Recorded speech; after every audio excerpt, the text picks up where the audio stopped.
اچھا میں جلدی گزرنا چاہتا ہوں اس حدیث کو کمپلیٹ کسی حد تک کر سکوں. اس حدیث میں ایک لفظ فرمایا پروردگار کے حبیب نے ما. آپ نبی حضرات موجود ہیں. ما کا ترجمہ آپ کیا کرتے ہیں؟ ساتھ. ساتھ کہا فرمایا الحق مع علی و علی مع الحق. حق علی کے ساتھ ہے اور علی حق کے ساتھ ہے. عزیزان محترم تھوڑا غور کرنا ہے اس پر. آپ ماشاءاللہ جتنے احباب بیٹھے ہیں ایک سب سے اول ہے ایک سب سے آخر پہ بیٹھے. کیا یہ کہہ نہیں سکتے کہ ہم نے ساتھ بیٹھ کر مجلس سنی, جشن سنا؟ کہہ سکتے ہیں یا نہیں؟ ایک انتہائی بائیں جانب ہے ایک انتہائی دائیں جانب ہے. یہ کہہ نہیں سکتے کہ ہم نے اکٹھے بیٹھ کر ساتھ بیٹھ کر جشن منایا. کہہ سکتے ہیں یا نہیں؟ تو ثابت ہوا ساتھ میں اچھی خاصی گنجائش ہے.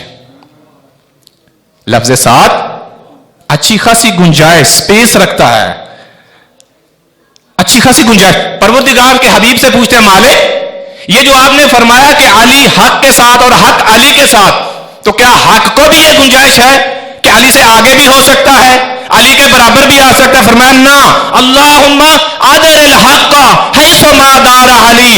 پروردگار حق کو ادھر موڑ دے جدھر علی مڑتا جائے.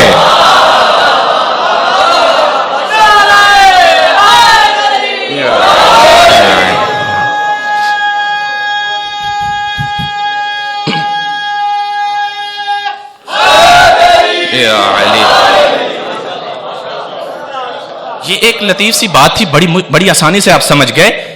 کیا رسول خدا نے دعا فرمائی ہے؟ جہاں یہ کہا ہے نا حق علی کے ساتھ ہے اور علی حق کے ساتھ ہے, پھر یہ بھی ان کی دعا ہے اللہم ادر الحق حیث ما دار علی. پروردگار حق کو ادھر ادھر موڑ جدھر جدھر علی مڑے. تو آپ سمجھ گئے نا, جب کسی کے پیچھے مڑنا ہو یا کسی کے مڑنے کے بعد مڑنا ہو تو اسے پیچھے ہونا پڑتا ہے. تو حق کی پہچان یہ ہوئی علی کی اتباع میں ہو. حق کی واحد اور وحید پہچان علی کے اتباع میں ہو. علی کو امام مانے. تو ملنگوں کی بات ضائع نہ کیا کیجئے جو کہتے ہیں حق دا امام یا علی. ملنگوں کی بات